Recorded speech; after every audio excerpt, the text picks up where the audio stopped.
कौन सा हिस्से में लिखा हुआ है कि इंसान को जिंदा जलाओ, बकरे की तरह ज़बह करो? मैं कहूंगा इनको भारत का संविधान नहीं शरिया पसंद है तो चले जाओ अफगानिस्तान। ये आतंकवादियों को रिकॉग्नाइज किया जाए उसके लिए मरे क्यों जा रहे हैं? रिकॉग्नाइज करो, रिकॉग्नाइज करो, रिकॉग्नाइज। आप मां सरस्वती को यहाँ क्यों लेके आए? मां सरस्वती के विरोध में क्यों कहा? आप राहुल गांधी की तरह बिहेव करना बंद करिए।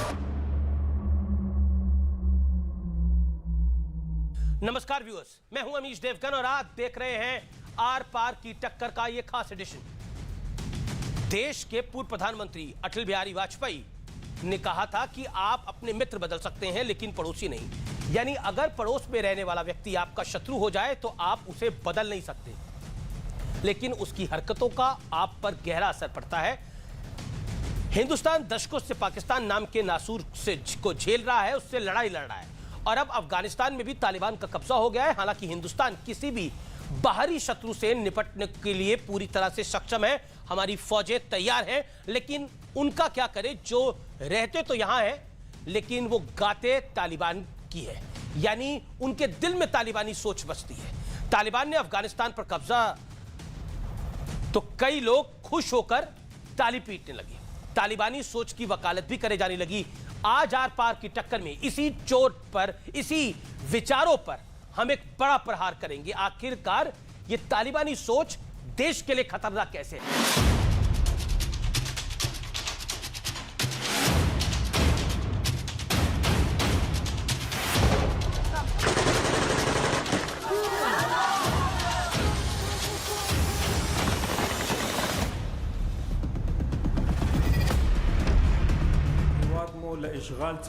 नवी आजादी तरलासा करा। दुनिया की सबसे अनोखी सरकार तैयार हो चुकी है, जिसमें प्रधानमंत्री यूएन की ग्लोबल आतंकियों की लिस्ट में शामिल है।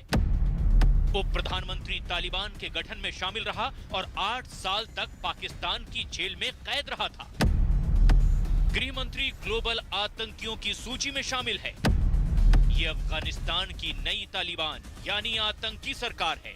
एक एक करके इनका परिचय जानिए। नाम मुल्ला मोहम्मद हसन अखन, पद प्रधानमंत्री अफगानिस्तान के, पहचान कट्टरपंथी इस्लामी समूह का संस्थापक सदस्य, 2001 में बामियान में बुद्ध प्रतिमाएं तोड़वाई, यूएन की ग्लोबल आतंकियों की लिस्ट में शामिल, 2001 से हसन अखन पर प्रतिबंध जारी। नाम मुल्ला अब्दुल गनी बरादर, पद उप प्रधानमंत्री अफगानिस्तान के, और पहचान 1994 में तालिबान के गठन में शामिल, तालिबान के संस्थापक मुल्ला उमर का करीबी, 2001 में अमेरिकी हमले के बाद अफगानिस्तान छोड़ दिया, 2010 में पाकिस्तान के कराची में गिरफ्तार हुआ, 2018 में पाकिस्तान ने रिहा कर दिया। इनका नाम सिराजुद्दीन हक्कानी, पद अफगानिस्तान के गृह मंत्री, पहचान हक्कानी नेटवर्क का प्रमुख है, ग्लोबल आतंकियों की सूची में शामिल है, अमेरिकी जांच एजेंसी FBI की हिट लिस्ट में नाम है। अमेरिका ने 37 करोड़ का इनाम रखा है। अफगानिस्तान में आत्मघाती हमलों की इसने शुरुआत की और ये चंद नाम तो सिर्फ छोटी सी झलक हैं, क्योंकि 33 मंत्रियों वाली तालिबान कैबिनेट में एक से बढ़कर एक खूंखार आतंकी शामिल हैं और महिलाओं के प्रति अपनी असली सोच दिखाते हुए तालिबान ने अपनी सरकार में एक भी महिला को शामिल नहीं किया है। इसीलिए आज इस आतंकी सरकार की हम हर परत खोलने वाले हैं। आज आर पार में अफगान नागरिकों की गवाही होगी जो इस तालिबान सरकार के शैतानी चेहरों की पोल खोलेंगे। तालिबान टेररिस्ट है, वो पहले भी था और इसके बाद भी होगा। ऐसे शरिया हमें नहीं चाहिए कि मर्द हमें मारे, मर्द हमें बोले कि घर से मत निकलो। कुरान के कौन सा हिस्से में लिखा हुआ है कि इंसान को जिंदा जलाओ, बकरे की तरह ज़बह करो? तो अगले 1 घंटे आर पार में देखिए तालिबान सरकार पर सबसे बड़ा पर्दाफाश। जो लोग तालिबान को रिफॉर्म्ड वर्जन बता रहे हैं उनके लिए मैंने एक स्पेशल विश्लेषण तैयार किया है। यकीन मानिए यह विश्लेषण उन तमाम लोगों के लिए आईने से कम नहीं है। खूब शोर मचाया गया कि तालिबान 2.0 पुराने वाले से अलग है, प्रेस कॉन्फ्रेंस तक करता है, लेकिन अब धीरे धीरे असलियत आप सबके सामने, हम सबके सामने आ रही है। कहा गया था कि महिलाओं के अधिकार सुरक्षित रहेंगे, उनकी शिक्षा और कामकाज में कोई रुकावट नहीं होगी, लेकिन हुआ इसका ठीक उल्टा। महिलाओं को घरों में कैद होने को मजबूर होना पड़ा। कहा गया कि बच्चियां तालिबान 2.0 में बहुत सुरक्षित रहेंगी, लेकिन अब रोज खबरें आ रही हैं कि नाबालिग बच्चियों को जबरन तालिबान के आतंकी उठाकर ले जाते हैं। कहा गया था कि सभी नागरिकों के अधिकार सुरक्षित होंगे, तालिबान बदले की भावना से काम नहीं करेगा, लेकिन अब अमेरिका की मदद करने वाले लोगों को ढूंढ ढूंढ कर मारा जा रहा है। यह सच्चाई है। मीडिया की आजादी के दावों की भी हवा निकल चुकी है। जोर शोर से किए गए ये दावे अब पूरी तरह से झूठ साबित हो रहे हैं। दुनिया ने देखा कि कैसे तालिबानी नेता का एक इंटरव्यू करने वाले पत्रकार की पीठ पर AK-47 तान दी गई, पीछे AK-56 खड़ी थी। ये सब कुछ सत्य के सत्य है। तो आज इसी पर हम करेंगे सबसे बड़ी चर्चा कि तालिबानी सोच में तालिबान के अंदर आखिरकार कौन मौका ढूंढ रहा है। आज इसी पर होगी बड़ी बहस।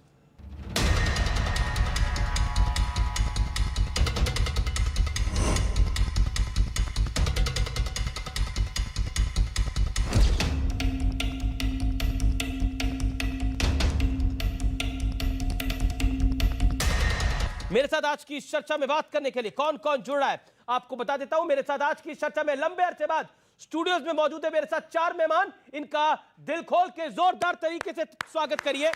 मेरे साथ मौजूद है डॉक्टर संबित पात्रा, बीजेपी के प्रवक्ता नेता। मेरे साथ शहजाद पूनावाला मौजूद है जो कि राजनीतिक विश्लेषक है, चर्चा करेंगे। मेरे साथ तस्लीम रहमानी मौजूद है, MPCI के अध्यक्ष। मेरे साथ IMF के और जाने माने मुस्लिम स्कॉलर मौजूद हैं। आपका भी अभिनंदन है सर, शोहेब जमई साहब। आप तमाम लोगों का स्वागत है। और मेरे साथ अफगानिस्तान के लोग भी मौजूद हैं इस समय चर्चा के अंदर, जिन्होंने तालिबान की स्थिति को देखा है आज से 20 साल पहले, और वो भी अपने अपने एक्सपीरियंसेस को शेयर करेंगे। तो आप लोगों का भी अभिनंदन है हमारे इस कार्यक्रम में। मेरा निवेदन है कि भावनाओं को ध्यान में रखते हुए तमाम बातें करनी चाहिए, लेकिन तालिबानी सोच का समर्थक क्या इंसानियत के दायरे में हो सकता है? डॉक्टर संबित पात्रा। देखिए अमीश जी, पहले तो मैं आपका अभिनंदन करूंगा, आपके चैनल का अभिनंदन करूंगा। जिस प्रकार से कोरोना प्रोटोकॉल के साथ आपने बहुत लंबे अरसे बाद आज यहां पर अफगान बंधुओं के साथ आपने ये डिबेट रखा है, मैं आपका अभिनंदन करता हूं। देखिए अमीश जी, आपका मुख्य प्रश्न था कि क्या इंसानियत के दायरे में हम तालिबान का जो राज अफगानिस्तान में स्थापित हुआ है उसका स्वागत कर सकते हैं। मैं इसका उत्तर देता हूँ और कहता हूँ हम कौन हैं। सबसे बड़ी जो होती है वो जनता होती है। अफगानिस्तान की जनता क्या स्वागत कर रही है? अफगानिस्तान की जनता जो भारत की जनता के साथ बहुत नज़दीकियां हैं, हमारी एक कल्चरल हेरिटेज है, एक सांस्कृतिक विरासत है अफगानिस्तान के साथ। आपने जो दृश्य देखे हैं कि फ्लाइट के आगे, प्लेन्स के आगे हजारों की तादाद पे लोग भाग रहे हैं, किस प्रकार से छोटे छोटे बच्चे बिलख रहे हैं, किस प्रकार महिलाएं अपने भविष्य को लेकर वो बिल्कुल सुरक्षित महसूस नहीं कर रही हैं। और तो और जघन्य दृश्य देखने को मिल रहे हैं कि प्लेन के ऊपर से, हेलीकॉप्टर में कोई लटका हुआ है, प्लेन के ऊपर से कोई कूद रहा है, वो मर जा रहा है। इस प्रकार के दृश्य 21वीं शताब्दी में पूरे विश्व में कहीं देखने को नहीं मिले थे। ये दिल को दहलाने वाले दृश्य है। और याद रखिए, ये जितने भी लोग भाग रहे थे ये भी इस्लाम को मानने वाले हैं, ये भी कहीं ना कहीं इस्लामिक कल्चर को फॉलो करते हैं। और तालिबान का जो मुख्य उद्देश्य सरिया को लाने का था, हमारे हिंदुस्तान में भी ऐसे बहुत लोग हैं जो सरिया को बार बार प्रमोट करते हैं। मैं इस पे कोई कमेंट नहीं करना है, किंतु जो मुख्य विषय है कि जो लोग भाग रहे थे वो भी सरिया से बच रहे थे और वो मुसलमान ही भाग रहे थे, कोई हिंदू और सिख भागते हुए नजर नहीं आए थे। तो आज सोचने की आवश्यकता है। मगर आज मुझे आपत्ति इस बात की है, नुमानी साहब जो कि all India personal law board के एक बहुत जाने माने सदस्य है, उन्होंने एक लफ्ज इस्तेमाल किया है हिंद के मुसलमान। मैं हिंदी मुसलमानों के तरफ से आपको अभिनंदन करता हूं, आपको स्वागत करता हूं कि तालिबान ने आज। पर नसरुद्दीन शाह ने इसका काउंटर भी कर दिया। नहीं, नसरुद्दीन शाह को बाद में लाते हैं। नसरुद्दीन शाह कोई all India personal law board के मेंबर नहीं है। ये वही नसरुद्दीन शाह है जिन्होंने कहा था मुसलमानों को हिंदुस्तान में डर लगता है, ये डर का माहौल है। आज वो कह रहे हैं यहाँ रेफ्यूजी आने चाहिए। अच्छी बात है, जो आज उन्होंने कहा है वो अच्छा है विषय, मगर कहीं ना कहीं बहुत देर कर दिया है उन्होंने। ये कहते कहते इन्हीं लोगों ने एक ऐसा माहौल बनाया कि हिंदुस्तान में मुसलमानों के लिए डर का माहौल है। भाई साहब, अगर डर का माहौल है तो फिर आप आज यहाँ स्वागत क्यों करना चाहते हैं? नंबर 2, आप देखिए चुने हुए सांसद बर्क साहब जो समाजवादी पार्टी के सांसद हैं, ये पार्लियामेंट में बैठते हैं, ये लॉ मेकर हैं देश के, और ये कहते हैं कि ये जो तालिबान लड़ रहा है, ये जिस प्रकार हिंदुस्तान में आज़ादी की लड़ाई लड़ रहे थे हमारे जाबाज सिपाही, ये भी उसी प्रकार आज़ादी की लड़ाई लड़ रहे हैं। ये आज़ादी की लड़ाई लड़ रहे हैं या आज़ादी को कुचल रहे हैं, ये तो टेलीविज़न चैनल में जो दृश्य आप दिखा रहे हैं यही बता रहा है। टेलीविज़न चैनल में मौजूद हूँ, डिबेट कर रहा हूँ, वो दृश्य मैं भुला नहीं सकता हूँ। 2 बंदूकधारी तालिबान खड़े होकर के एक एंकर को कह रहे हैं कि आप बताइए तालिबान से कोई डरने की आवश्यकता नहीं है। फीमेल एंकर्स का तो क्या हश्र हो रहा है वो आप देख ही रहे हैं। बिल्कुल आपकी बात स्पष्ट है। तो इसमें मुझे लगता है ये प्रश्न ही बेमानी है अपने आप। दी शोएब जमाई, तालिबान में मौका कौन तलाश रहा है? देखिए कहीं ना कहीं वो नसरुद्दीन शाह जिन्हें डर लग रहा था, जो खौफजदा थे, जिनके परिवार को डर लगता था, लेकिन अब वो कह रहे हैं कि आत्ममंथन करने का समय है ये हमारे लिए। उन्होंने एग्जैक्टली क्या ये आपको पता है? क्या आपको लगता है कि जो लोग चीयर लीडिंग कर रहे हैं, जो चीयर लीडर्स बने हुए हैं तालिबान के, उन लोगों को आईना दिखाने का वक्त है ये? नहीं, मुझे लगता है कि कंफ्यूजिंग स्थिति भारतीय जनता पार्टी के लोगों को है कि भाई नसरुद्दीन शाह गुड नसरुद्दीन शाह है या बैड नसरुद्दीन शाह है, आप तय कीजिए। अभी उन्होंने बयान दिया तालिबान के खिलाफ तो वो गुड हो गए, और जब वो CA NRC पे हमारा समर्थन कर रहे थे और जो मॉब लिंचिंग पे उन्होंने कहा तो वो बैड नसरुद्दीन शाह हो गए। Point number 1। पॉइंट नंबर 2, अभी संबित भाई ने ये कहा, उन्होंने कहा था डर है, डर का माहौल है पूरे हिंदुस्तान। मैंने जवाब दे दिया, जनता समझ लेगी। दूसरी बात, उन्होंने कहा कि अफगान की जनता स्वागत नहीं कर रही है। ठीक है, अफगान की जनता 2 भागों में बटी, वहाँ कबायली उसका स्वागत कर रहे हैं, बाकी लोग नहीं कर रहे हैं। अर्बन मैं इसका समर्थन करता हूँ, यहाँ जो बैठे हुए लोग। लेकिन कौन इनका स्वागत कर रहा है अफगानी ये तालिबान का, वो मैं आपको बताता हूँ।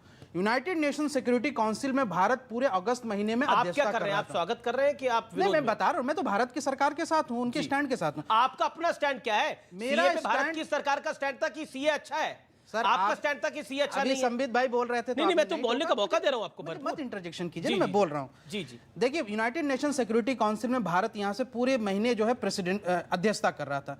अभी जो रिजोल्यूशन पास किया है भारत की अध्यक्षता में यूनाइटेड नेशन में, तालिबान के फेवर में रिजोल्यूशन पास किया गया, और उस रिजोल्यूशन में कहीं भी टेररिस्ट वर्ड नहीं कहा गया है तालिबान के लिए। पहली बात, अमेरिका भी उसको कभी टेररिस्ट नहीं कहा, हमेशा इंसर्जेंट कहा, बागी कहा, ये कहा। दूसरी बात ये है, दीपक मित्तल जी दोहा में बातचीत कर रहे हैं तालिबान से, क्यों बात कर रहे हैं अगर वो टेररिस्ट है? तीसरी पॉइंट ये है कि अगर वो टेररिस्ट है तो UAPA में हमारा जो क्लॉज है, उस UAPA में आप डालिए कि Taliban is a terrorist organisation. हमसे मत पूछिए, सरकार का स्टैंड पूछिए कि उसको टेररिस्ट मानती नहीं मानती। ये स्टैंड क्लियर करना चाहिए मोदी जी को और मोदी सरकार को कि Taliban is a terrorist organisation और सरकार के, मतलब सरकार इसका जवाब ले लीजिए आप। समझ पाता 30 सेकंड में जवाब ले लीजिए। नहीं, इसका थोड़ा वक्त लीजिए क्योंकि बहुत महत्वपूर्ण सवाल है और देश सुन भी रहा है। याद रखिए, देश के लिए प्रायोरिटी क्या है? देश के लिए कुछ भी प्रायोरिटी नहीं है सिवाय इसके कि पहले नंबर 1 पे जो भारतीय, जो हिंदुस्तानी नागरिक और जो हमारे मित्र वहां फंसे हुए हैं अफगानिस्तान में, उनको सकुशल घर वापस लाया जाए। अधिकांश लोगों को घर लाया गया है, फिर भी हजारों की तादाद में। मैं भी आराम से, अमेरिका सर यहाँ से आप पहले इनसे बुलवा लीजिए, फिर मेरे से बुलवाइएगा। बहुत महत्वपूर्ण विषय है। 3 हफ्ते में सिर्फ 400-600 लोगों को लेकर आए हैं। आपको भारत अच्छा नहीं लगता है, आप कह रहे हैं इंडिया को, तो आप अमेरिका में रहिए जाकर, कौन मना कर रहा है? कहीं नहीं रहा हूं सर, मैं आपके सरकार की पीठ थपथपाने पे कह रहा हूं। आप थोड़ी देर तालिबान शांति से पीठ थपथपाइए, मैं जवाब दे रहा हूं। सर बिल्कुल पर्टिनेंट सवाल है। पहले तो इस प्रकार से तालिबान की तरह व्यवहार मत करिए। अच्छा, एक सेकंड और भी बात को रख ले, वो अपनी बात को रख ले, जनता भी बोलना। यहाँ पर हमारा सिंपल सवाल है, मेरे साथ स्पेशल गेस्ट है हमारे अफगान ऑडियंस आए हुए हैं, वो भी कुछ कहना चाहते हैं, वो भी आप लोगों को आईना दिखाएंगे कि अफगानिस्तान में असल में हो क्या रहा है। बोलिए संबित पात्रा। देखिए, पहली बात है, सरकार का प्रायोरिटी है कि अपने लोगों को, अपने नागरिकों को किस प्रकार से पूरी तरह से इवैक्यूएट करके भारत लाए। एक बात आप कान खोल के याद रखिए, बातचीत करना जो दोहा में हुआ है, बातचीत करना, नेगोशिएट करना, रिकॉग्नाइज करना नहीं होता है। कंधार के विषय में भी हाईजैकर से बातचीत हुई थी, उसका अर्थ ये नहीं हुआ था कि हमने आतंकवादियों को रिकॉग्नाइज कर दिया था। नेशन में कैसे आपने रिकॉग्नाइज कर दिया? आप ऐसे हर जगह बीच में बोलते हैं क्या? नहीं सर, आप बताइए ना। ये आतंकवादियों को रिकॉग्नाइज किया जाए उसके लिए मरे क्यों जा रहे हैं? रिकॉग्नाइज करो, रिकॉग्नाइज करो, रिकॉग्नाइज करो। आप ये क्यों रिकॉग्नाइज करने के मरे जा रहे हैं? भाई आप अपना स्टैंड क्लियर कीजिए। बहुत गवर्नमेंट को अपना स्टैंड क्लियर मैं कीजिए। चिल्लाऊंगा नहीं, और अगर ये चिल्लाएंगे सबके बीच में हर कोई चिल्लाएगा तो एक सार्थक डिबेट नहीं होगा। यहाँ आतंक मत फैलाइए। शांति से आप जनता से पूछ लीजिए, आप सार्थक डिबेट चाहते हैं या चिल्लाना चाहते हैं? बिल्कुल, सब लोगों का विषय जाए। संबित पात्रा, आप अपने आप को तुरंत कंप्लीट कर लिया।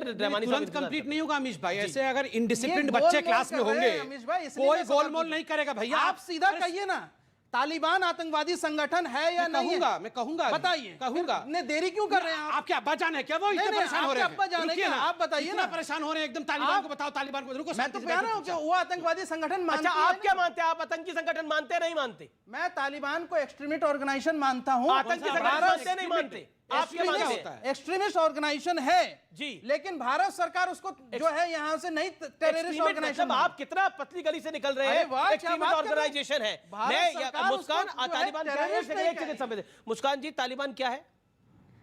Thank you sir. जो मैं बोलती हूँ वो हमारे लोगों को पता है, हमको पता है कि तालिबान क्या है। तालिबान टेररिस्ट है, तालिबान आतंकवाद है, तालिबान कहाँ से आए हैं, तालिबान वो जो कर रहे हैं वो इस्लाम के मजहब में बिल्कुल है ही नहीं। नहीं मानते हैं उन्हें तो टेररिस्ट बोलने ऑर्गेनाइजेशन। दीजिए, उनके बीच में भी बोलेंगे अब। आपको जो इस्लाम में भी इनको मोदी जी जो ही दिखता है। जो अभी आप हमारे भैया बात कर रहे हैं उनके इस्लाम के बारे में सब कुछ पता है। कहाँ इस्लाम ने कहा है कि औरत को बच्चे को गोली मारा जाए? कहाँ पे? वो भी हॉस्पिटल में।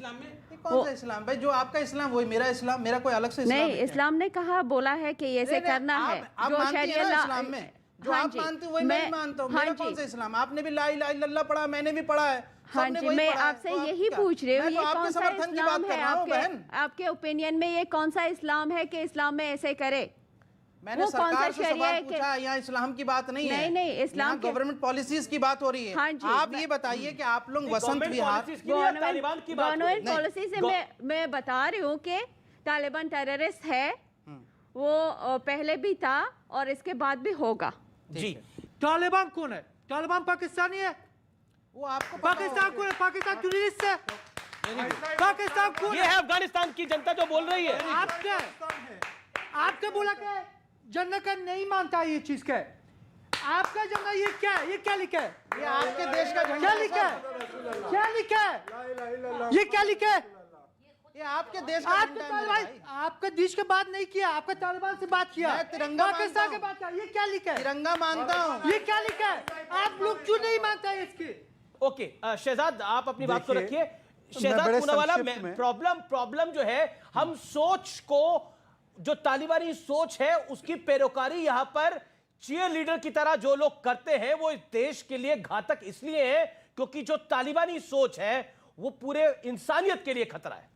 बिल्कुल, देखिए अमीश जी, तालिबान एकमात्र एक वेरिएंट है। ओरिजिनल जो वायरस है वो दरअसल सोच है, और वो वायरस जो पनपा है वो पाकिस्तान में ही पनपा है। ये मैं नहीं कह रहा, यहीं पर बैठे अफगानिस्तान के लोग आपको बता रहे हैं कि ये वायरस दरअसल पाकिस्तान के द्वारा भेजा गया है। पर दुख की बात यह है कि आज हम तालिबान के बचाव में कुछ लोग यहां पर खड़े हैं और जो तालिबान के पीड़ित हैं उनके साथ ऊंची आवाज में बात करी जा रही है, जैसे कि यह मुसलमान नहीं है, असली मुसलमान केवल बंदूकधारी तालिबान है। और मुझे लगता है यह सबसे बड़े शर्म की बात है। मैं तो कहूंगा वो कैंसर है। ये तालिबान नहीं है इंसान, दरअसल तालिबान इब्लिस शैतान, पर देश में होता है कुछ लोगों के द्वारा इनका गुणगान। मैं कहूंगा इनको भारत का संविधान नहीं शरिया पसंद है तो चले जाओ अफगानिस्तान, चले जाओ अफगानिस्तान। अगर चाहिए तो पहिए पर लटक के जाओ या भेजेंगे ससम्मान, आप तय कर लो। पर सवाल यह पैदा होता है अमीश जी कि दो तीन बातें कहूंगा बहुत संक्षिप्त में। जी, देन रमानी साहब, यूएपीए के तहत बोको हराम को भी आतंकवादी संगठन भारत ने नहीं घोषित किया है। क्या वो आतंकवादी नहीं है? वो यूएपीए की लिस्ट केवल उन लोगों के लिए है जो भारत की जमीन पर आतंकवादी हमला करते हैं। इसीलिए तालिबान हो सकता है हम लोगों के लिए तो सारे ही आतंकवादी है, पर उसका नाम उस लिस्ट में नहीं है। पर आप एक चीज बताइए, ये कहते हैं कि तालिबान के बारे में यूएनएससी रेजोल्यूशन नहीं है। यूएनएससी एक सेकंड, बीच में नहीं, यूएनएससी रेजोल्यूशन 1267 तालिबान और अलकायदा को एक ही लिस्ट में रखता है, दोनों पर सैंक्शंस डालता है। इसका मतलब कि ऑलरेडी तय है कि तालिबान आतंकी संगठन है। पर कुछ लोग यहां पर बैठकर, और एक लोग यहां पर, मुझे शर्म की बात है कि यहां पर एक व्यक्ति है जिन्होंने ट्वीट क्या किया, मैं आपको ट्वीट पढ़कर सुनाना चाहता हूं। ये ट्वीट करते हैं अफगानिस्तान के लोग, सुने। इन 2001 में जॉर्ज डब्ल्यू बुश ने कहा कि एक क्रूसेड है अफगानिस्तान के खिलाफ। वो आए, उन्होंने बॉम्ब किया, 20 साल बर्बाद किया, पर यह क्रूसेडर कभी भी 1400 साल तक हार नहीं मानता। History has repeated itself without firing a bullet, they will never succeed whatever nasty word speaks about us. मतलब ये अपने आप को तालिबान के साथ खड़ा करवाते हैं। आज मैं आपको पूछता हूं कि आप इन अफगान के लोगों के साथ है या आप जिसको अस कहते हैं आप तालिबान के साथ? जवाब तस्लीम नवानी। क्या मैं इनका सवाल का जवाब देने आया हूं? नहीं, बिल्कुल, आपको तो जनता, मेरा सवाल अफगानिस्तान के लोगों से है, मेरा सवाल इस्लाम की तरफ से है, मेरा सवाल इंसानियत की तरफ से है। आप तय करिए, आपकी जात की तरफ से है। मैं पहले इन सबसे पूछना चाहता हूं, क्या आप तमाम लोग जो अफगानिस्तान से यहां तशरीफ लाए हैं, ये 20 साल पहले आपकी उम्रें मुझे देखने में 25-30 साल की लग रही हैं उमूमन। क्या आपको शरिया पसंद नहीं है? आप शरिया से बच के यहाँ हैं? बोलिए नो, अगर नो है तो बोलिए। कुल ऐसा है, आप शरिया से बच के आए हैं देखिए, यहाँ। नहीं, अब आप इनको बोलने दीजिए, बहुत लंबी तकलीफ हो गई। अभी हमारे सर पे दुपट्टा है और दुपट्टा यही साबित करता है कि हमें शरिया पसंद है। Yes. लेकिन ऐसे शरिया हमें नहीं चाहिए कि मर्द हमें मारे, मर्द हमें बोले हो कि गया। घर से मत निकलो, मेरे सवाल का जवाब मिल गया। मेरे सवाल का जवाब मिल गया। रहमानी साहब, ये लोग ये फरमा रहे हैं। देखिए आप प्लीज इनसे रहमानी पूछिए साहब, क्या ये समझते हैं तालिबान? अब मुझे बात पूरी करने दीजिए। अमीश जी, आप मुझे बात पूरी शरिया- करने दीजिए। सवाल शरिया नहीं है, शरिया का ठेकेदार तालिबान है। ठीक है, ओके। मेरा ऑडियंस से भी निवेदन है कि अपनी टर्न पे बोले। आप देखिए, मैं आधे घंटे 20 मिनट से सुन रहा हूँ। 16 मिनट तो प्रोग्राम शुरू हुए। जी 16 मिनट से सुन रहा हूँ। चलिए मैं अपने आप को करेक्ट कर लेता हूँ। मैंने इन तमाम लोगों से पूछा कि आप शरिया से बच के आए हैं? ये कह रहे हैं शरिया से नहीं, एक्सट्रीमिज्म से बच के आए हैं। जी, एम आई राइट? ओके। शरिया, हमारे जो दोस्त हैं मोदी जी के आने के बाद, सऊदी अरब शरिया वाला देश है, यूएई शरिया वाला देश है, हमारा ये कुवैत शरिया वाला देश है, हिंदुस्तान को भी शरिया वाला देश बना दे? ईरान शरिया वाला देश है। तो चाहते और ये क्या सब है? हमारे दोस्त हैं, इसलिए आप इस मामले में शरिया को ना लाइए। मेरा पहले दिन से स्टैंड है, ये सीरियस भी है इशू, सेंसिटिव भी है। ये देश हमारा चूंकि बिल्कुल इमीडिएट नेबर ना होने के बावजूद फार नेबर है अफगानिस्तान, लेकिन आप जैसों के लिए नसरुद्दीन शाह ने बोला है, आप जैसों के लिए नसरुद्दीन शाह ने बोला है, जरा उसको भी सुनिए। पे अफगानिस्तान का इंपैक्ट होना है, इसलिए मुझे ये सोचना है कि मेरे देश पे उसका जो इंपैक्ट होना है वो इंपैक्ट क्या होगा।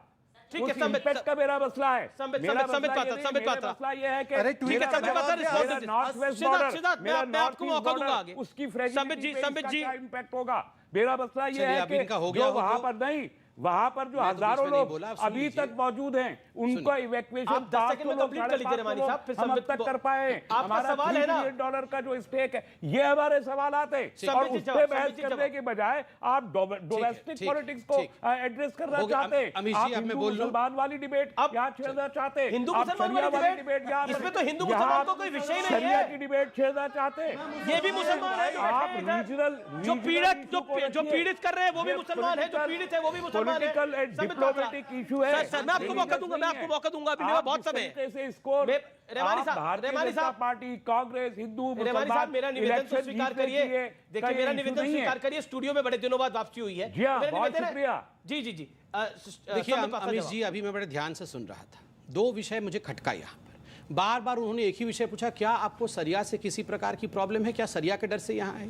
यहाँ एक तरह से दिखाने की कोशिश की जा रही है सरिया तो ठीक है, हिंदुस्तान में भी सरिया लाया जा सकता है। और देखिए बार बार यहाँ रहमानी साहब पूछ रहे थे हमारा जो इतना $1 बिलियन का वहाँ पर इन्वेस्टमेंट हो रखा उसका क्या होगा? आपको क्या लगता है? दोनों बगल में जो मेरे भाई खड़े हैं इनको इन्वेस्टमेंट की चिंता हो रही है? कोई चिंता नहीं हो रही। अगर तालिबान भी देख रहा होगा तो रिक्रूटमेंट सोच रहा होगा। आप किस बुनियाद पे? सर मैं आपके बीच में आप बोले, सब बोले मेरे बीच में, आपके सेंटेंस बीच में कोई नहीं बोला। बदतमीजी, मैं बदतमीजी नहीं सुनूंगा।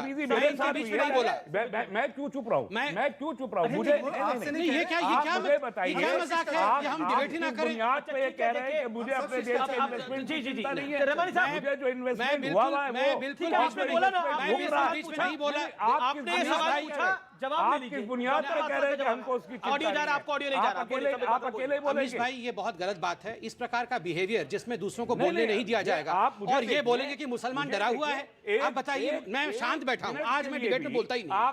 यहाँ पर दोनों मिलकर चिल्लाएंगे हमारे ऊपर, ये मुझे बोलने, मैंने इनके समय एक सेंटेंस बोला, एक शब्द बोला। आप भी बोले, मैं नहीं बोला तो आप मेरी इनके बदला मेरे से लेंगे? मैं किसी का आप इनका बदला लेना चाहते हैं? लेकिन अगर मुझे अगर आप राहुल गांधी की तरह बिहेव करना बंद करिए प्लीज। बाल सफेद हो गए, राहुल गांधी की तरह बिहेव करते हैं। क्या राहुल गांधी? बताइए भगवान, आप सरस्वती रति की तरह इन्होंने कहा सरस्वती की तरह बिहेव। आप माँ सरस्वती को यहाँ क्यों लेके आए? माँ सरस्वती के विरोध में क्यों कहा? आप राहुल गांधी, अरे सरस्वती जी और राहुल गांधी अलग अलग है। माँ सरस्वती के बारे में आपने क्यों, ये सरस्वती जी को क्यों बोला गया? देखिए अभी सबसे महत्वपूर्ण बात मैं रहमानी जी को बड़े ध्यान से सुन रहा था। इनका दो ही मसला था। एक मसला था कि सरिया से किसी को कोई आपत्ति नहीं है और जिस प्रकार से ये लेटेंट एंट्री इंडिया में सरिया का चाहते हैं, मैं दोनों को सुनने के बाद एक बड़ा हतप्रभ हूं। तालिबान को बचाने की इतनी कोशिश क्यों है? आपने पूछा कि सरकार का स्टैंड क्या है, मैं आपको जवाब देता हूं सरकार का स्टैंड क्या है। सरकार का स्टैंड है किसी भी कीमत पे जो हिंदुस्तानी फंसे हुए हैं उनको सकुशल घर वापस लाना। आप अगर सोचते हैं कि सरकार तालिबान का समर्थन कर रही है तो एम्बेसी खाली करके यहां क्यों लेके आई सरकार? क्यों लेके आई सरकार? सरकार ने पाकिस्तान के खिलाफ यूएनएससी में क्यों बोला कि सरजमीन जो अफगानिस्तान का है वो तालिबान द्वारा आतंकवादी गतिविधियों के लिए इस्तेमाल न किया जाए? मगर इनको कोई फर्क नहीं पड़ता है। मैं बोल रहा हूं, आज दोनों से पूछ रहा हूं, आप अभी बताइए नोमानी जी ने गलत बोला, बताइए, आप में हिम्मत है तो बता के देखिए कि नोमानी नहीं नोमानी जी को endorse नहीं करता। आप बताइए, बहुत वाज़ेह मैं कह रहा हूं। आपसे 3 सवाल पूछूंगा, आपसे क्यों नहीं पूछूंगा? आप राजा हैं, आप क्यों नहीं जवाब देंगे? आप जवाब दीजिए। मैं आपको 3 सवाल छोटा सा पूछता हूं। मैं जवाब 3 सवाल पूछूंगा। मैं 3 सवाल पूछूंगा। अरे मैंने अभी आपसे नहीं पूछा भैया, मैं जनता से पूछ रहा हूं। मैं पूछूंगा जनता से। दोहा में आप तालिबान, मैं बोल तो लूं, बोला मैंने दोहा के बारे में, आप मैं कंप्लीट कर लूं। एक साल पहले आप दोहा में तालिबान के साथ तालिबानी स्कूल से पढ़ के आए, दूसरे को बोलने देते नहीं है। क्यों कर रहे थे आप? अमीश जी मैं बोल लूं, कंप्लीट कर लूं। तेहरान में तालिबान के साथ कंप्लीट कर लूं, कंप्लीट कर लूं, मैं कंप्लीट कर लूं। ठीक है संबित, नंबर 1 मैं एक सवाल पूछ रहा हूं, 30 सेकंड। क्या तालिबान महिलाओं के ऊपर अत्याचार कर रही है, हाँ या नहीं? मुझे नहीं मालूम। इन्हें मालूम नहीं तो डिबेट में क्यों बुलाया है? क्यों बुलाया है? क्यों बुलाया है डिबेट में इन्हें? क्यों बुलाया? अभी तो एक सेकंड अब खड़े होइए बोलिए। मैं प्लीज एक सेकंड बैठिए।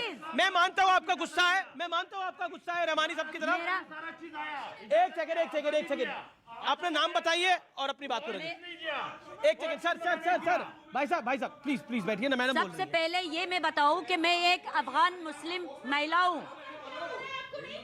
एक सेकंड, मुस्कान महिला हूँ, मुझे कहने दे। इन्हें तो सुने, मुझे कहने दे। इन्हें तो सुने।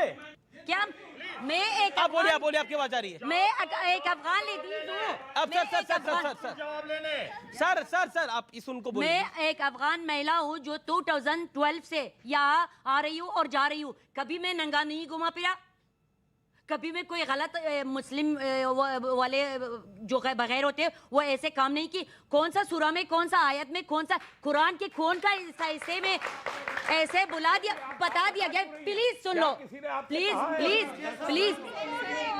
आप देखो, इसका हुलिया देखो। नहीं, कौन सा कुरान में कुरान के कौन सा हिस्से में लिखा हुआ है कि इंसान को जिंदा जलाओ, बकरे की तरह ज़बह करो, लेडीज को नहीं। आप शरिया का बात किया, मैंने कहा कि मैं नुमानी साहब को एंडोर्स नहीं करता, और आज भी अगर वो ये करेंगे तो उनकी मुखालफत है। आप एक मुस्लिम हो, मैं आपसे पूछती हूँ कौन सा सूरा कौन सा आयत में आया है वो प्लीज बोलो और तर्जुमा करो। आप प्योर मुस्लिम हो। मैंने कहा क्या ये हंसने की जरूरत नहीं है, इनकी पीड़ा पे हंसने की आवश्यकता बिल्कुल। अब बैठिए। किसी पीड़ित से ये पूछना कि हमें तो प्रूफ चाहिए, प्रूफ आपके सामने है। दूसरी बात, आपने मांगा प्रूफ, आपने मांगा प्रूफ। मैंने तो कहा कि आपने मांगा प्रूफ, इल्जाम नहीं लगाया। मैंने कहा मैं किसी को ऊपर इल्जाम नहीं लगा रहा। देखिए, मैंने एक ही सवाल पूछा था कि क्या तालिबान महिलाओं के साथ अत्याचार करती है? इन्होंने कहा मुझे नहीं मालूम। हमारी जो बहनें अफगानिस्तान की है उन्होंने जवाब दिया।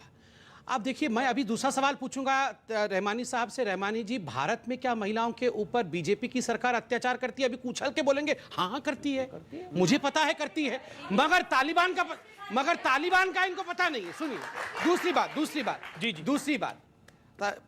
ये रहमानी साहब, मैं आपसे पूछना चाहता हूं कि क्या आपको लगता है तालिबान जिस प्रकार से वार्ता कर रही है वहां बच्चों के साथ, स्कूल को लेकर कि स्कूल में पढ़ना, को एजुकेशन नहीं हो सकता, लड़की लड़के एक साथ बैठ नहीं सकते, ये अच्छी बात है? ये अच्छी बात है। मुझे अब आप एक बात का जवाब दे दीजिए इसी सवाल जवाब आप दीजिए। ये अच्छी बात है। हमारे देश में जितने गवर्नमेंट स्कूल हैं 90% स्कूल मॉर्निंग में गर्ल्स शिफ्ट चलती है, अच्छा। इवनिंग में बॉयज शिफ्ट चलती है सारे देश में। गवर्नमेंट के स्कूल कोएड नहीं, प्राइवेट स्कूल ज्यादातर तो कोएड होना चाहिए, नहीं होना चाहिए? कोएड ये ऑप्शनल है। नहीं ऑप्शनल। तालिबान ठीक कर रही है, गलत कर रही है? तालिबान ठीक कर रही है, गलत कर रही है? जो हमारे देश में जो चलन है, अच्छा तालिबान ठीक कर रही है, गलत कर रही है? वो बिल्कुल आपको ठीक है, वो उनका तरीका है, वो उनका तरीका है। अफगानिस्तान से क्यों कंपेयर कर रहे हैं? आप भारत को अफगानिस्तान से कंपेयर नहीं कर सकते। भारत हो गया, आपने जवाब दे दिया। अच्छा है, मल्टीलिंगुअल है, मल्टी रिलीजियस अच्छा है, आपने जवाब। अफगानिस्तान मल्टीरेशियल नहीं है, मल्टी रिलीजियस नहीं है, मल्टीलिंगुअल नहीं है। आपने जवाब दे दिया कि वो तरीका है, भारत में भी नहीं है, ऐसे जवाब। तीसरा मैं एंड कर रहा हूँ। जी तीसरा, जिस प्रकार से महिला एंकर वहां न्यूज नहीं पढ़ सकती है और गोली लगा करके जो एंकर न्यूज पढ़ रहे हैं, वो आप उससे सहमत हैं? हम नहीं करते, बिल्कुल नहीं करते। क्या नहीं करते? तालिबान ठीक कर रही है, गलत कर रही है? 96 तक जो कुछ तालिबान ने वहां किया, क्यों बोला? अभी ये 96 का नहीं है, ये परसों का है। हम सबसे परसों का है। बामियान का मुजस्समा छोड़ा, हमने अमीश जी, इन्होंने एक बार भी तालिबान की मजम्मत नहीं की, एक बार भी नहीं किया। आपने नहीं की, आप सरकार है, आपने नहीं की है। आपसे बोल ही रहा हूँ। आप कहिए कि आप तालिबान के रूल को वहां पर मेरा निवेदन स्वीकार करिए। आपको बोलिए, मैं इनसे पूछ रहा हूँ, हमने एक्सेप्ट किया है क्या? पूछ रहा हूँ, ये गलत है, तालिबान अमीश ये गलत है, ये गलत तरीका है। क्या तालिबान की सरकार के खिलाफ जमाने का समय है, वो भी हम दोनों भी रुके हैं। हमारी सरकार इंसानियत के साथ खड़ी है, आपको दिखाई क्यों नहीं देता? आपको दिखाई क्यों नहीं देता? मैं पूछ रहा हूँ, इनकी राजनीति के लिए आप फौज भेजेंगे? फौज भेजेंगे आप अफगानिस्तान में? डिबेट हाईजैक कर रहे हैं, डिबेट हाईजैक कर रहे हैं, डिबेट हाईजैक। आप कहिए तालिबान टेररिस्ट है, सरकार कहे कि तालिबान टेररिस्ट है। प्लीज अमीश जी, ये क्या तरीका है? अभी सबमिट ने 2-3 सवाल पूछे। उन्होंने कहा कि तालिबान महिलाओं पर अत्याचार करता है कि नहीं करता है, और मेरी आंखों में वो 12 साल की 10 साल की लड़की बैठी है। उस 10 साल की लड़की को आज अधिकार नहीं है अफगानिस्तान में अगर होती कि वो अपने जिंदगी को बसर करे, जैसे करना है स्कूल जा सके। यहाँ बैठी है तो वो खुले आसमान में बैठी है, डिबेट में है, मास्क निकाल कर भी बात कर सकती है। मैं सिर्फ इतना पूछता हूँ कि आप, क्योंकि वो एक इस्लाम का नाम इस्तेमाल करते हैं, आप उनकी तमाम बुराइयों पर पर्दा डाल देंगे? और दूसरा सवाल, मैं आज इस डिबेट में नसरुद्दीन शाह ने बोला, उस पर भी आ रहा हूँ। नसरुद्दीन शाह ने 2 बातें कही। उन्होंने कहा वैश्यों की वापसी हुई है, मतलब आज भी वो वैश्य है। तो आप मानते कि नहीं मानते? उस समय का बयान अच्छा लगता था, आज मानते कि नहीं मानते? सर मेरी बात पूरी नहीं, सर प्लीज, मैं बैठ जाऊंगा डिबेट में नीचे। ऐसे नहीं। अमीश जी, ये तरीका नहीं है। मैं डिबेट में और भी चीख सकता हूं, मैं खुद भी प्रेजेंटर रहा हूं, मुझे चीखना नहीं है। पर अब उन्होंने दूसरी बात भी कही। उन्होंने कहा सदियों के वैशीपन के बयान से, जिस बयान पर ये डिफेंड करने आए थे नसीरुद्दीन शाह को, याद मैं नहीं करने आया, इनकी बंडली करती थी, मैं क्यों पर इन्होंने किया। आज वो इस बात को मानते कि नहीं मानते? हम ये बात बोले तो हमको इस्लामोफोबिया का टैग लगाते। ये लोग देखे हैं वैशीपन, उन्होंने देखा है, भुगता, आज वो बोल रहे हैं। और मेरा एक ही सवाल है, ये कहते बार बार बातचीत की मान्यता दे दी, बातचीत की मान्यता दे दी। मैं इनके साथ बातचीत में हूं, मैंने इनको मान्यता दी क्या? मैं कभी इनको मान्यता नहीं दूंगा, पर इनको बात को गलत साबित करने के लिए मुझे इस मंच का इस्तेमाल करना होगा। यही चीज भारत की सरकार ने किया। ठीक है, शोएब जमाई आप अपनी बात को रखिए। देन मैडम आपका सवाल, आपका पहले आपका सवाल शोएब जमाई से ही है। एक सवाल जल्दी। मेरे एक क्वेश्चन है मिस्टर रहमानी, जवाब देंगे। आपका बेटी, आपका बहन 10 साल 12 साल, आप रेडी हो अपनी बहन और बेटी को एक 60-70 इयर्स जो गंदा आ रहा है गन के साथ, आप रेडी हो अपने बहन और बेटी को उनको देने के लिए, निकाह के लिए? आप रेडी हो? मैं जाके उसके साथ जाके लड़ूंगा, भाग के नहीं आऊंगा, मैं लड़ूंगा उसको, कत्ल कर दूंगा।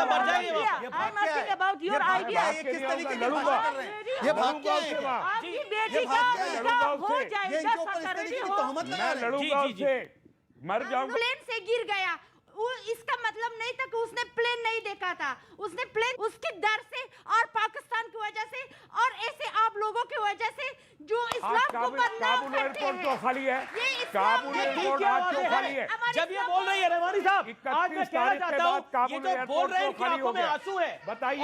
और एक सेकंड, शोएब भाई, इन्होंने जो सवाल पूछा वो बड़ा मूलता बड़ा आप जब भी अपना दर्द बता रहे थे भारत तो आप में है, मुस्कुरा रहे भारत थे, की डेमोक्रेसी ये के वैश्वीपन के साथ आप क्यों हैं? जो 20 सालों से इन्होंने दर्द सहा है, मुझे उसका बखूबी अंदाज़ा है, और जो इनकी पीड़ा है वो मेरे दिल की पीड़ा है। आप नहीं समझते कि मेरे दिल के अंदर क्या इनके लिए यहाँ से पर मुस्कुराता, सुन पीड़ा में मुस्कुराता कौन है? अरे सुन, पीड़ा में खुश कौन होता है? सुनिए ना, आउट ऑफ कॉन्टेक्स्ट बातें कर रहे हैं। आउट ऑफ कॉन्टेक्स्ट आप पीड़ा में मुस्कुराए, ये महिला अपनी पीड़ा बता रही थी, आप मुस्कुरा रहे थे। पीड़ा में कौन मुस्कुराता हुआ आपको दिखता है? सुन लीजिए, दर्द में कौन? मुझे इनका दर्द, इनकी पीड़ा की समझ थी, इसलिए शोएब जमाई शाहीन बाग आंदोलन में शाहीन बाग अफगानिस्तान के बीच में कहां से आ गया बताइए? एक मिनट, ये अफगानिस्तान के मैंने नहीं ये बोला, तालिबान के बीच में शाहीन बाग आपके बीच में देखिए, आज सीएए का महत्व मालूम पड़ रहा है। इनके बीच में नहीं बोला ना मैंने। सीएए का महत्व मालूम पड़ रहा है। नहीं, ये बीच में बोल रहे थे। आज सीएए, आज शोएब भाई को और आज रहमानी जी को हम माफी मांगनी चाहिए। बुला रहा है हिंदुओं को, ये तो बैठे हैं हमारे मुस्लिम भाई सामने, ये तो हमारे मुस्लिम भाई बैठे हैं सामने, मुस्लिम भाई तो बैठे हैं। किसको सिटीजनशिप दी है? आप मैं आपको मौका दूंगा आगे, बताइए। मैं इस बच्ची के पास भी आना चाहता हूँ। अमीश भाई, बताइए। रहमानी साहब एक मिनट, हमने सरकार से यही मांग की थी कि आप सीए में अमेंडमेंट कर करके इन अफगानी मुस्लिम नागरिकों को भी भारत में आने का रास्ता दे दीजिए, जिसका विरोध जवाब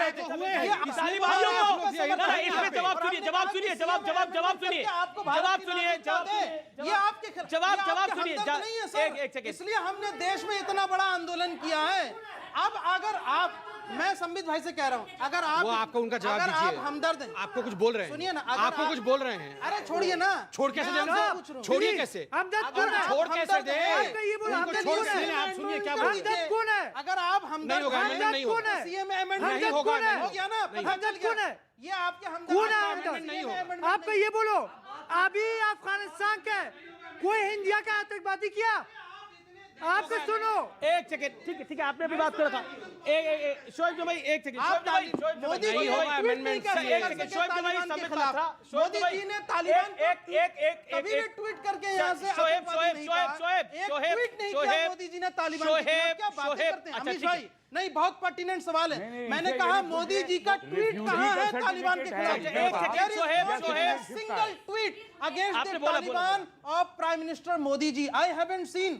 He has not referred them as a terrorist. I am asking the question to the मैं जवाब क्यों नहीं था? मतलब उनको सिटीजनशिप, यही तो हमारी डिमांड थी। मोदी जी के ट्वीट करने से सब कुछ होगा ना? कौन इनका हमदर्द? अरे हम हैं इनके हमदर्द, इसके लिए हमने 102 दिनों तक आंदोलन। अरे आप तो हाफिज सईद को भी ले आएंगे, चिंता मत करिए। इनके लिए हमने यहाँ से लाठियां खाई, इनके लिए हमारे लोग जो है आज भी जेलों में बंद हैं। आप अफगान, आप तालिबान क्या बोले जा रहे हैं? सर क्या बोल रहे हैं? अभी तालिबान का समर्थन कर रहे थे। आपने जो आवेदन देखा उसको नागरिकता मिल जाएगी, लेकिन तालिबानियों को नागरिकता भारतवर्ष में नहीं मिलेगी, नहीं मिलेगी। समित पात्रा आप बोलिए, अब आप बोलिए, आप पीछे जाइए, समित पात्रा आप बोलिए। अमीश भाई आपने संबित जी बोला, संबित जी आप बोलिए। अमीश भाई प्लीज मैं बात कर लूं। क्या बातें कर? अमीश भाई, दो चीजें यहाँ पर ध्यान देनी योग्य है। अभी शोएब भाई ने कहा कि हम तो चाहते हैं कि सबको नागरिकता मिले, और मुसलमान भी बहुत डरा हुआ है अन्य देशों में, मुसलमानों की हालत भी बाकी देशों में खराब है, वो यहाँ आना चाहते हैं इंडिया में। इन्होंने एग्जैक्ट फ्रेज यूज किया, आप देख लीजिएगा कि मुसलमान भी डरा हुआ है, मुसलमान भी परेशान है।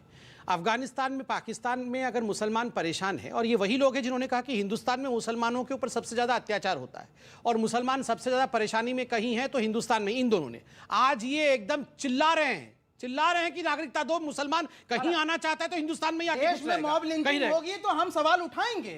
देश में कहीं पर यहाँ से तालिबान इंसानियत की लिंचिंग करना, हमारा फर्ज है। अरे पूरी विपक्ष डिबेट नहीं हो इसमें क्या बात है? देखिए, क्या मैं मॉब लिंचिंग को सपोर्ट कर दूं? अच्छा, या जाने दूं?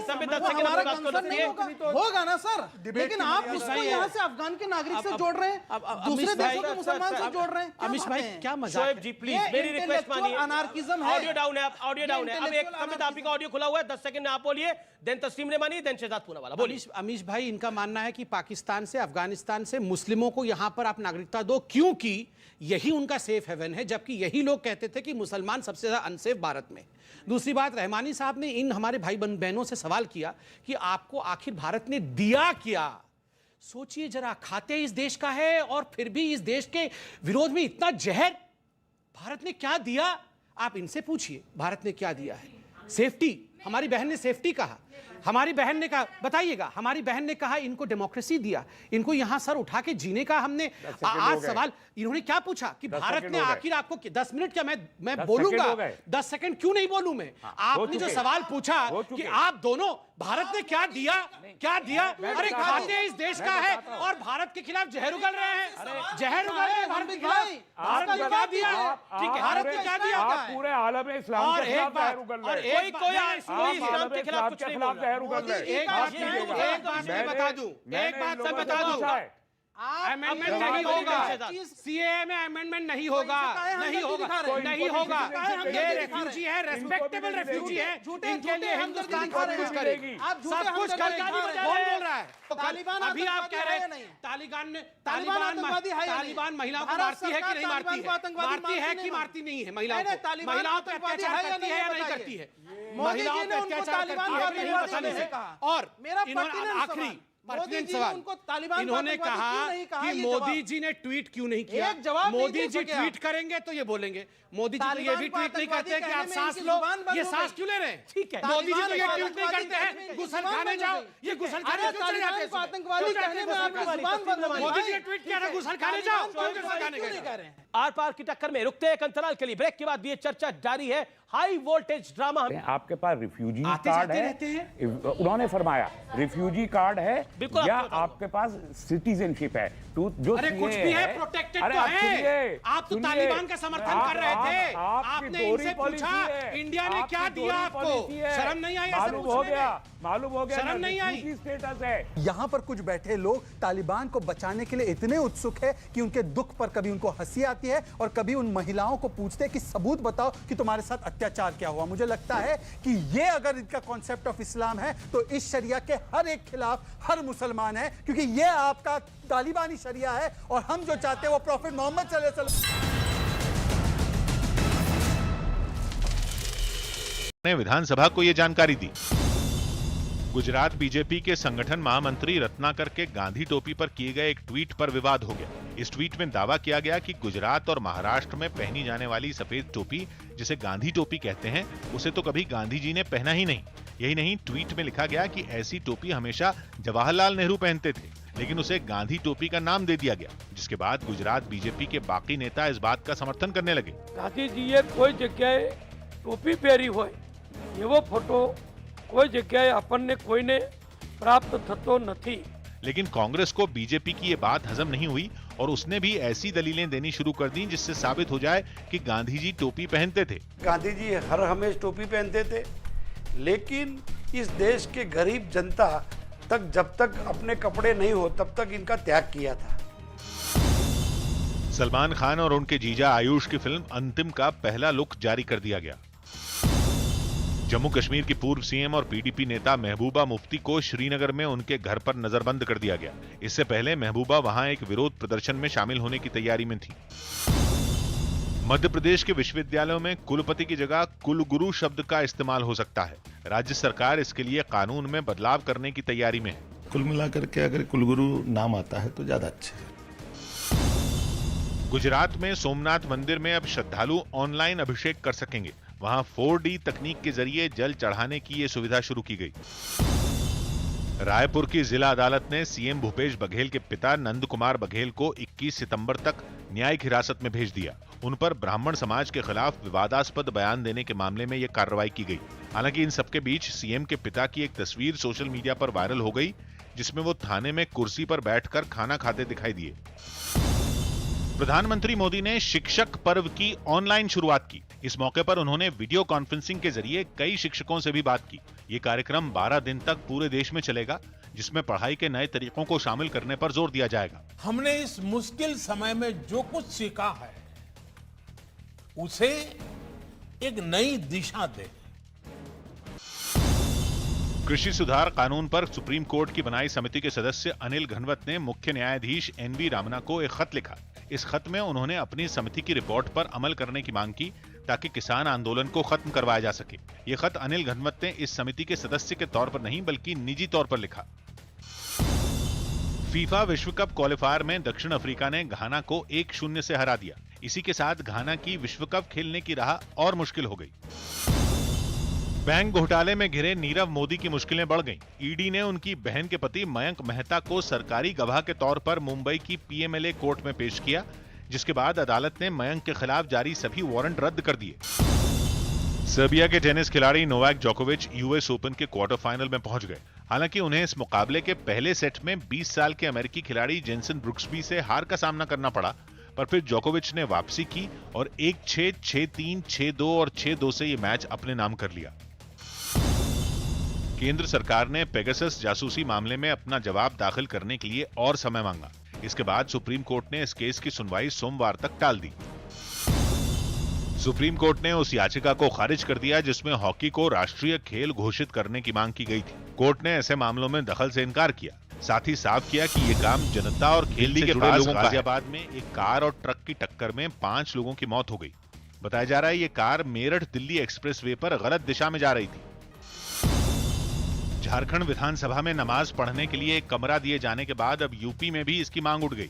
यूपी में समाजवादी पार्टी के विधायक इरफान सोलंकी ने विधानसभा में नमाज पढ़ने के लिए अलग कमरा देने की मांग की। नमाज पढ़ने के लिए अगर विधानसभा में ही एक प्रेयर रूम हो, कभी कभी ऐसा होता है क्योंकि नमाज का टाइम हमारे यहाँ फिक्स है। इस बयान पर बीजेपी नेता शलभ मणि त्रिपाठी भड़क गए और उन्होंने ट्वीट कर इसका कड़ा विरोध किया। वहीं यूपी के कानून मंत्री ब्रिजेश पाठक ने भी एसपी विधायक की मांग पर ऐतराज जताया। संविधान के मंदिर में, भारत माता के मंदिर में इस प्रकार की बात करना बहुत ही दुखद है। मामले ने जब तूल पकड़ा तो समाजवादी पार्टी के नेता अबू आजमी सामने आए और उन्होंने अपने विधायक के बयान को गलत ठहराया। लखनऊ में असेंबली के पास ही लगी हुई मस्जिद जहाँ लोग नमाज पढ़ लेते हैं, मस्जिद मंदिर के नाम को लेना मैं समझता हूँ कि ये नाइंसाफी है। झारखंड में नमाज पढ़ने के लिए विधानसभा में अलग कमरे के फैसले के बाद इसका असर बाकी राज्यों में भी दिखने लगा। पहले ऐसी ही मांग यूपी में उठी और अब बिहार विधानसभा से भी ऐसा ही मामला सामने आया। वहां बीजेपी विधायक हरिभूषण ठाकुर ने हनुमान चालीसा पढ़ने के लिए परिसर में जगह की मांग कर दी। विधानसभा में अगर नमाज की जगह है तो हनुमान चालीसा की भी जगह होनी चाहिए। जिसके बाद उन पर आरजेडी हमलावर हो गई। आरजेडी की तरफ से प्रवक्ता मृत्युंजय तिवारी ने कहा कि ये मांग सरासर बेतुकी है। इसकी जगह उन्हें जनता से जुड़े मुद्दे उठाने चाहिए। तो हनुमान चालीसा के लिए अगर उनको वहीं पढ़ना है तो पढ़े, लाल किले पर चढ़कर पढ़े, कौन रोका? फिल्म भूत पुलिस अब 17 सितंबर के बजाय एक हफ्ते पहले 10 सितंबर को ऑनलाइन रिलीज होगी। इस फिल्म में सैफ अली खान, यामी गौतम, जैकलीन फर्नांडिस और अर्जुन कपूर नजर आएंगे। बीएसपी के प्रबुद्ध सम्मेलन के समापन कार्यक्रम में पार्टी सुप्रीमो मायावती ने ब्राह्मण कार्ड खेला और उन्हें भरोसा दिया कि उत्तर प्रदेश में उनकी सरकार बनी तो ब्राह्मणों को सुरक्षा मिलेगी। विपक्ष विकास दुबे एनकाउंटर के मुद्दे पर अक्सर बीजेपी को घेरता है। माना जा रहा है कि मायावती भी इस वादे के जरिए यही मुद्दा भुनाना चाहती हैं। ब्राह्मण समाज के लोगों को भी ये वायदा करती हूँ कि यूपी में इस बार बीएसपी की सरकार बनने पर सुरक्षा, सम्मान, इनका पुनः पूरा ध्यान रखा जाएगा। लेकिन समाजवादी पार्टी ने बीएसपी के ब्राह्मणों को दिए गए भरोसे को खोखला माना। ब्राह्मण समाज के लोग मारे गए, ब्राह्मण समाज के लोग सताए गए, उन पर फर्जी मुकदमे ला दे गए, फर्जी एनकाउंटर हुए, तब किसी परिवार के बीच में पहुंचकर क्या इन्होंने शोक संवेदना व्यक्त की? जबकि बीजेपी ने अपने काम गिनवाते हुए बीएसपी के वादों को चुनावी बता दिया। ये चुनाव है और ये बरसात की तरह, जो बरसात में कुछ जीव जंतु सड़कों पर घूमते हैं, आवाजें करते हैं, ये उन्हीं से मान के चलिए। आरएसएस प्रमुख मोहन भागवत के हिंदुओं और मुसलमानों के एक पूर्वज होने वाले बयान पर सियासी पारा चढ़ गया। इस बयान के सामने आते ही बीएसपी सुप्रीमो मायावती ने आरएसएस के साथ बीजेपी पर भी हमला बोला। आरएसएस व इनकी बीजेपी यहाँ हर स्तर पर मुसलमानों के साथ सोतेला रवैया क्यों अपना रही है। वहीं योगी आदित्यनाथ सरकार में मंत्री मोहसिन रजा ने मोहन भागवत के इस बयान का स्वागत किया। ये बयान हमको एक सूत्र में बांधता है, यहाँ पर हमको बराबर का भाई का दर्जा देता है। एक दिन पहले मुंबई में एक कार्यक्रम के दौरान मोहन भागवत ने हिंदुओं और मुस्लिम समुदाय के लोगों के पूर्वजों से जुड़ा एक बयान दिया था। हम भारत माता के पुत्र हैं, हम समान पूर्वजों के वंशज हैं। अफगानिस्तान से आए सिख समुदाय के कई लोगों ने तिलक नगर के एक गुरुद्वारे में मत्था टेका। इस दौरान उन्होंने मदद के लिए मोदी सरकार को धन्यवाद दिया। इससे पहले कोरोना खतरे की वजह से इन सभी को छावला में आईटीबीपी के एक सेंटर में 14 दिनों तक क्वारंटीन किया गया था। प्रयागराज के पूर्व सांसद अतीक अहमद अपने परिवार के साथ असदुद्दीन ओवैसी की पार्टी AIMIM में शामिल हो गए। झारखंड सरकार ने बताया कि कोरोना की दूसरी लहर में वहां ऑक्सीजन की कमी से किसी भी मरीज की मौत नहीं हुई। राज्य सरकार ने विधानसभा को यह जानकारी दी।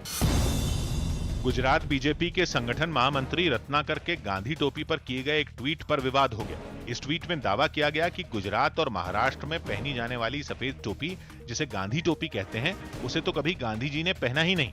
यही नहीं, ट्वीट में लिखा गया कि ऐसी टोपी हमेशा जवाहरलाल नेहरू पहनते थे, लेकिन उसे गांधी टोपी का नाम दे दिया गया, जिसके बाद गुजरात बीजेपी के बाकी नेता इस बात का समर्थन करने लगे। गांधी जी कोई जगह टोपी पहरी हो, एवो फोटो कोई जगह अपन कोई ने प्राप्त थतो नहीं। लेकिन कांग्रेस को बीजेपी की ये बात हजम नहीं हुई और उसने भी ऐसी दलीलें देनी शुरू कर दी जिससे साबित हो जाए कि गांधी जी टोपी पहनते थे। गांधी जी हर हमेशा टोपी पहनते थे, लेकिन इस देश के गरीब जनता तक जब तक अपने कपड़े नहीं हो तब तक इनका त्याग किया था। सलमान खान और उनके जीजा आयुष की फिल्म अंतिम का पहला लुक जारी कर दिया गया।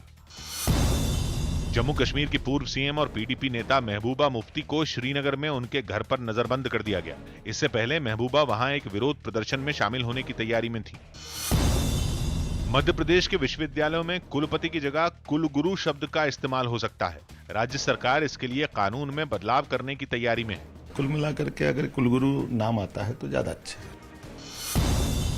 गुजरात में सोमनाथ मंदिर में अब श्रद्धालु ऑनलाइन अभिषेक कर सकेंगे। वहां 4D तकनीक के जरिए जल चढ़ाने की ये सुविधा शुरू की गई।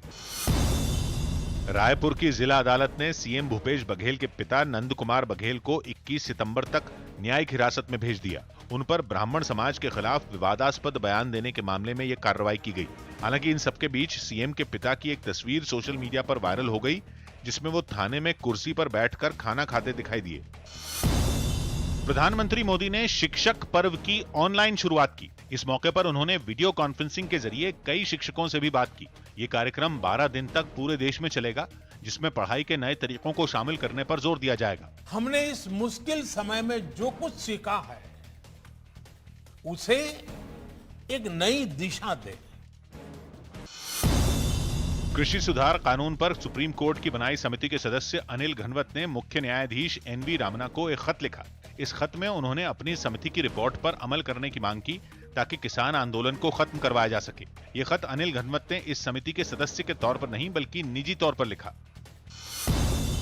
फीफा विश्व कप क्वालिफायर में दक्षिण अफ्रीका ने घाना को 1-0 से हरा दिया। इसी के साथ घाना की विश्व कप खेलने की राह और मुश्किल हो गई। बैंक घोटाले में घिरे नीरव मोदी की मुश्किलें बढ़ गईं। ईडी ने उनकी बहन के पति मयंक मेहता को सरकारी गवाह के तौर पर मुंबई की PMLA कोर्ट में पेश किया, जिसके बाद अदालत ने मयंक के खिलाफ जारी सभी वारंट रद्द कर दिए। सर्बिया के टेनिस खिलाड़ी नोवाक जोकोविच US ओपन के क्वार्टर फाइनल में पहुंच गए। हालांकि उन्हें इस मुकाबले के पहले सेट में 20 साल के अमेरिकी खिलाड़ी जेनसन ब्रुक्सबी से हार का सामना करना पड़ा, पर फिर जोकोविच ने वापसी की और 1-6, 6-3, 6-2 और 6-2 से ये मैच अपने नाम कर लिया। केंद्र सरकार ने पेगासस जासूसी मामले में अपना जवाब दाखिल करने के लिए और समय मांगा। इसके बाद सुप्रीम कोर्ट ने इस केस की सुनवाई सोमवार तक टाल दी। सुप्रीम कोर्ट ने उस याचिका को खारिज कर दिया जिसमें हॉकी को राष्ट्रीय खेल घोषित करने की मांग की गई थी। कोर्ट ने ऐसे मामलों में दखल से इनकार किया, साथ ही साफ किया कि ये काम जनता और खेल से जुड़े लोगों का है। गाजियाबाद में एक कार और ट्रक की टक्कर में 5 लोगों की मौत हो गई। बताया जा रहा है ये कार मेरठ दिल्ली एक्सप्रेसवे पर गलत दिशा में जा रही थी। झारखंड विधानसभा में नमाज पढ़ने के लिए एक कमरा दिए जाने के बाद अब यूपी में भी इसकी मांग उठ गई। यूपी में समाजवादी पार्टी के विधायक इरफान सोलंकी ने विधानसभा में नमाज पढ़ने के लिए अलग कमरा देने की मांग की। नमाज पढ़ने के लिए अगर विधानसभा में ही एक प्रेयर रूम हो, कभी कभी ऐसा होता है क्योंकि नमाज का टाइम हमारे यहाँ फिक्स है। इस बयान पर बीजेपी नेता शलभ मणि त्रिपाठी भड़क गए और उन्होंने बढ़ाया।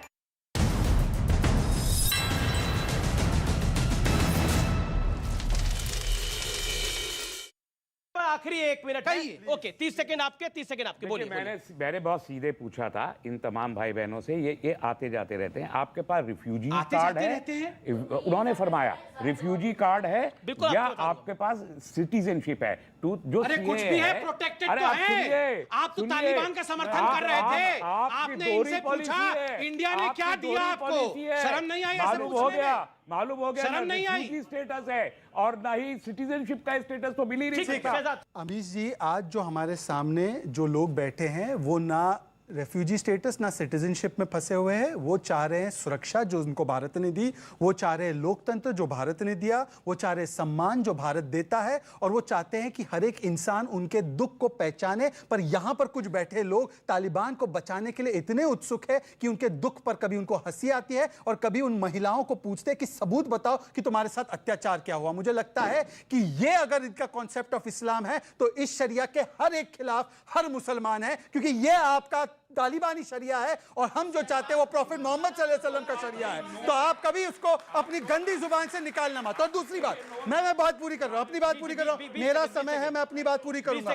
जहां तक सवाल है भारत के दोहरे रवैये की, मैं कहता हूं भारत ने कौन सा दोहरा रवैया अपनाया है? भारत का एक ही रवैया है और वो रवैया ये है कि इंसान होकर इंसान की जो अहमियत है उसको सिर्फ यहां पर भारत में शरण मिलती है। परंतु दुख की बात यह है कि अफगान से बैठे हुए लोग भारत की प्रशंसा करते हैं और यहां पर बैठे हुए लोग भारत की बुराई करते हैं। मैं तो कहता हूं कि भारतीयों से, इस जैसे भारतीयों से कहीं ज्यादा ये अफगानी हमारे भारतीय हैं। ठीक, मैं मानता हूं इनको भारतीय, मैं मानता हूं कि आपसे ज्यादा भारतीय वो है। इस कार्यक्रम में आपका बहुत बहुत शुक्रिया। लेकिन चलते चलते ये महिला मुझे कह रही थी कि मैं आखिर में बोलना चाहती हूं, मुझे मौका देना चाहिए, और मुझे लगता है कि आप चारों को और खास तौर पर रहमानी साहब और शोएब जमैया आपको ध्यान से सुनना चाहिए। 30 सेकंड इस महिला को सुने, मुझे लगता है कि बड़ा महत्वपूर्ण है। मेरा सबसे पहला कहना ये कि बाई का नाम नहीं जानती हूँ, पर इससे मुझे तस्लीम रहमानी, ये जो सफेद कुर्ते में है, हाँ रहमानी, ये मुझे जवाब दे। इन्होंने कहा कि आप लोग क्यों वहाँ लड़ने के लिए नहीं रोका, क्यों आपका फैमिली के अपने फैमिली के साथ वहाँ से यहाँ आया? आप जैसे इन्होंने कहा कि आप कुछ दिन वहाँ रहकर आ जाओ कि इनके साथ क्या होते हैं। यहाँ वहाँ आपको पता है कि लेडीज के साथ रेप होते हैं खुलेआम सड़क में, फुटपाथ में। उसका बाप, उसका भाई आराम खड़े होकर देखते हैं। ये मुस्लिम है, उर्दू यही पाकिस्तानी जबान में ये बोलते हैं। और दूसरी बात, 1 सेकेंड, अफगानिस्तान में नहीं 1 सेकेंड, 4 करोड़ की आबादी है, 1.5 करोड़ के करीब ख़वातीन वहाँ रहती हैं। डर के मारे से यहाँ क्यों आया? वो डर के मारे इसलिए आया कि जितना मीडिया में आप जितना यूट्यूब में देखते हो, हमारा सारा कुछ जो है पाकिस्तान लेकर जाते, हमारा जैसे कीमती पत्थर लेकर जाते, वो सब यूट्यूब में आया है। जी, बहुत बहुत शुक्रिया। मुझे लगता है कि इससे बेहतर निष्कर्ष किसी चर्चा का नहीं हो सकता कि जिसको तालिबान पसंद है, जिसको तालिबान पर शक भी है, वो आतंकवाद वहां पे फैला रहा है, वो कुछ दिन जरूर बिताए तालिबान में। हमारे यहाँ पर कहते हैं ना, कुछ दिन तो गुजारिए तालिबान में, जरूर जाइए तालिबान में। जिनको लगता है कि तालिबान में बड़ा अच्छा माहौल है, उस अच्छे माहौल को एंजॉय करने के लिए परिवार के साथ छुट्टियों बजाय अगर वापस आएंगे तो मुलाकात होगी। लेकिन निश्चित तौर पर जो लोग ये ढोल पीटते थे कि हिंदुस्तान में अकलियतें बहुत डर के माहौल में रहती है, अब वो नसरुद्दीन शाह कह रहे हैं कि कहीं अगर शांति है तो हिंदुस्तान के अंदर है। सच को समय लग जाता है, लेकिन वो सामने पटल पे आ जाता है और डंके की चोट पे आ जाता है। जय हिंद, नमस्कार।